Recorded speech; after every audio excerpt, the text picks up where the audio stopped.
Muhyani sangat terkejut ketika mengetahui bahwa salah satu dari maling tersebut adalah Waldi, seorang warga di lingkungan mereka. Merasa bersalah atas kejadian tersebut, Muhyani langsung mendatangi orang tua Waldi untuk meminta maaf dan menyampaikan belasungkawa. Muhyani mengaku bahwa ia tidak menyadari bahwa Waldi adalah pelaku tersebut karena Waldi menggunakan penutup wajah. Selain meminta maaf, Muhyani juga memberikan uang sebesar 1 juta rupiah sebagai bentuk belasungkawa, dan ayah Waldi menerimanya dengan tulus meskipun sedih atas kejadian yang menimpa anaknya.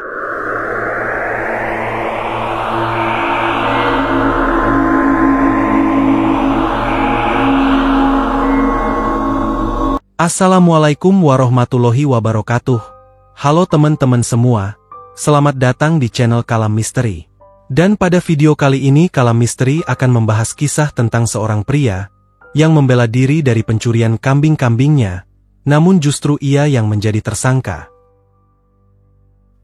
Muhyani, seorang pria berusia 58 tahun, menjalani kehidupan sederhana bersama istrinya, Rosehah, yang berusia 49 tahun, di Kampung Ketileng RT 2 RT 5, Kelurahan Tritih Walakanta, Kota Serang, Banten. Meskipun memiliki 4 anak yang telah menikah, kehidupan mereka tidak jauh berbeda dengan Muhyani sendiri. Dengan anak-anaknya juga menghadapi tantangan ekonomi yang sulit. Muhyani, sebagai tulang punggung keluarga, harus berjuang keras untuk memenuhi kebutuhan sehari-hari. Kehidupan mereka semakin sulit karena Muhyani telah mengidap sakit paru-paru selama 2 tahun terakhir, memerlukan pengobatan rutin yang menambah beban finansial dan emosional keluarga. Untuk mencari nafkah, Muhyani mengelola beberapa ekor kambing, memelihara ayam, dan mengurus sebuah kebun kecil yang bukan miliknya, tetapi milik orang lain yang ia kelola dengan perjanjian bahwa hasil ternak akan dibagi menjadi 2 sebagai gantinya. Sistem ini dikenal di lingkungan sekitar sebagai sistem Parawan. Muhyani sangat berhati-hati dalam mengurus ternak tersebut, mempertimbangkan setiap aspek termasuk jarak kandang yang dipelihara, yang terletak sekitar 400 meter dari tempat tinggalnya. Untuk mengamankan ternaknya dari potensi pencurian atau masuknya orang tanpa izin, Muhyani menggunakan tali yang diikat dengan kaleng, sehingga akan menghasilkan bunyi jika ada orang yang mencoba masuk diam-diam.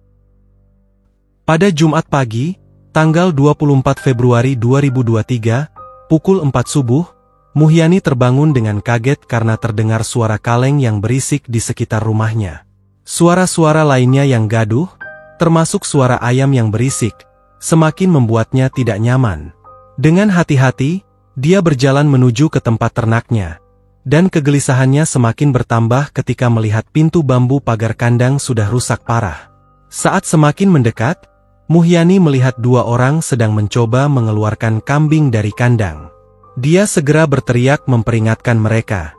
Salah satu orang langsung lari, tetapi yang lain, yang sedang menunduk di pintu kandang, tidak sempat melarikan diri.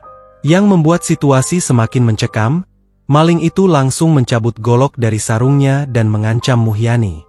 Maling tersebut menutupi wajahnya sehingga Muhyani tidak bisa mengenalinya. Sejenak, Muhyani bingung harus berbuat apa. Dia sangat tidak ingin kehilangan kambing-kambingnya, meskipun kandang dan ternak tersebut bukan miliknya sepenuhnya. Namun, ia sadar bahwa ia harus siap menghadapi maling bersenjata. Matanya mencari-cari alat yang bisa digunakan untuk bertahan, dan akhirnya menemukan gunting di antara perkakas pertanian di sekitar kandang. Dengan gunting di tangan, Muhyani bersiap untuk bergulat dengan maling yang membawa golok. Maling itu tampak percaya diri, tanpa menyadari bahwa Muhyani memiliki latar belakang sebagai seorang pesilat. Pertarungan cepat pun terjadi di antara mereka. Muhyani dengan gesit mengelak dari serangan golok dan segera menyerang balik dengan gunting, menusuk bagian dada maling tersebut. Meskipun terluka, maling itu masih bisa bangkit dengan susah payah. Muhyani berhenti menyerang dan segera berteriak memanggil bantuan dari warga sekitar dengan teriakan, "Maling, maling!" Namun, karena masih dini hari, tidak ada yang segera datang karena warga masih tertidur pulas. Tanpa ragu, Muhyani segera berlari menuju rumah ketua RT untuk melaporkan pencurian yang baru saja terjadi. Pagi itu suasana mulai ramai, dengan banyak warga yang turut membantu mengejar kedua maling tersebut. Salah satu maling sudah terluka di bagian dada akibat pertarungan dengan Muhyani. Meskipun semua tempat termasuk fasilitas umum sudah digeledah, namun mereka tidak berhasil menemukan maling tersebut. Saat warga sedang pulang menuju rumah masing-masing, ada laporan bahwa seorang pria tergeletak di pematang sawah. Pria itu membawa golok, mengenakan kaos dan celana pendek, serta terlihat mengalami luka, meskipun posisinya tertelungkup sehingga tidak jelas di bagian mana. Dari pakaian dan golok yang dibawa, dapat dipastikan bahwa pria itu adalah salah satu dari kedua maling tersebut. Setelah dicek bersama polisi, akhirnya diketahui bahwa pria tersebut adalah Waldi, seorang warga kampung yang berusia 30 tahun. Sementara maling lain yang masih buron adalah Pendi. Muhyani sangat terkejut ketika mengetahui bahwa salah satu dari maling tersebut adalah Waldi, seorang warga di lingkungan mereka. Merasa bersalah atas kejadian tersebut, Muhyani langsung mendatangi orang tua Waldi untuk meminta maaf dan menyampaikan belasungkawa. Muhyani mengaku bahwa ia tidak menyadari bahwa Waldi adalah pelaku tersebut karena Waldi menggunakan penutup wajah. Selain meminta maaf, Muhyani juga memberikan uang sebesar 1 juta rupiah sebagai bentuk belasungkawa, dan ayah Waldi menerimanya dengan tulus meskipun sedih atas kejadian yang menimpa anaknya. Pada awalnya, tampaknya kasus ini dapat diselesaikan secara kekeluargaan. Namun, salah satu kerabat Waldi merasa tidak puas dengan penyelesaian tersebut. Mereka memprotes dan meminta uang perdamaian sebesar 50 juta rupiah. Muhyani jelas tidak mampu memenuhi permintaan tersebut. Akibatnya, kerabat Waldi membuat pengaduan ke polisi, tepatnya ke Polresta Serang. Setelah berlalu beberapa bulan dan berkas kasusnya diproses, pada tanggal 15 September 2023, Muhyani secara resmi ditetapkan sebagai tersangka dalam kasus penganiayaan yang menyebabkan korban meninggal dunia. Meskipun Muhyani jelas-jelas membela diri karena maling yang pertama kali mengancam dengan golok, ahli pidana mengajukan pendapat bahwa keadaannya tidak mencerminkan tindakan yang terpaksa atau pembelaan diri. Mereka berargumen bahwa Muhyani masih memiliki kesempatan untuk pergi dan memanggil pertolongan, bukan langsung bertindak sendiri melawan maling. Bagi Muhyani, yang hanya seorang petani, tidak banyak yang bisa dilakukannya selain menuruti proses hukum yang berjalan. Meskipun menjadi tersangka, Muhyani tidak ditahan karena sikapnya yang kooperatif. Polisi memperbolehkannya pulang pergi selama menjalani persidangan. Namun, situasi ini sangat memberatkan bagi keluarganya karena mereka harus mengeluarkan biaya untuk transportasi ke persidangan dan juga untuk biaya pengobatan Muhyani yang sering sakit. Pekerjaannya sebagai petani juga terganggu karena ia harus berurusan dengan proses hukum yang memakan waktu dan pikiran. Setelah melewati serangkaian persidangan, berkas P21 akhirnya selesai dan lengkap pada tanggal 7 Desember 2023. Muhyani kemudian resmi ditahan di rutan kelas 2 di kota Serang.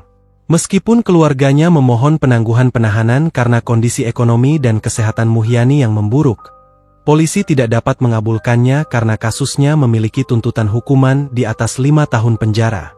Akibat kejadian ini, media mulai memberitakan kasus Muhyani yang kemudian menjadi viral. Menteri Koordinator Politik, Hukum, dan Keamanan juga memberikan komentar terkait kasus ini, serta Hotman Paris yang menyatakan kesiapannya untuk memberikan bantuan hukum. Desakan dari berbagai pihak mungkin juga berperan dalam perkembangan kasus ini. Kemudian, pada tanggal 13 Desember 2023, setelah seminggu ditahan, Muhyani tiba-tiba dipulangkan ke rumahnya. Kejaksaan Negeri Serang mengumumkan penangguhan penahanan terhadap Muhyani. Lebih mengejutkan lagi, pada tanggal 15 Desember 2023, Kejaksaan Negeri Serang menghentikan kasus Muhyani dengan surat ketetapan penghentian penuntutan, SKP 2. Mereka menyatakan bahwa perkara ini tidak layak untuk disidangkan, karena ditemukan bukti yang mendukung bahwa Muhyani bertindak dalam pembelaan diri yang terpaksa saat kejadian tersebut terjadi. Jika ada ketidakakuratan dalam informasi dalam video, atau jika ada sudut pandang yang berbeda, silakan berikan komentar di video ini. Sampai jumpa kembali di video selanjutnya. Jangan lupa like dan subscribe.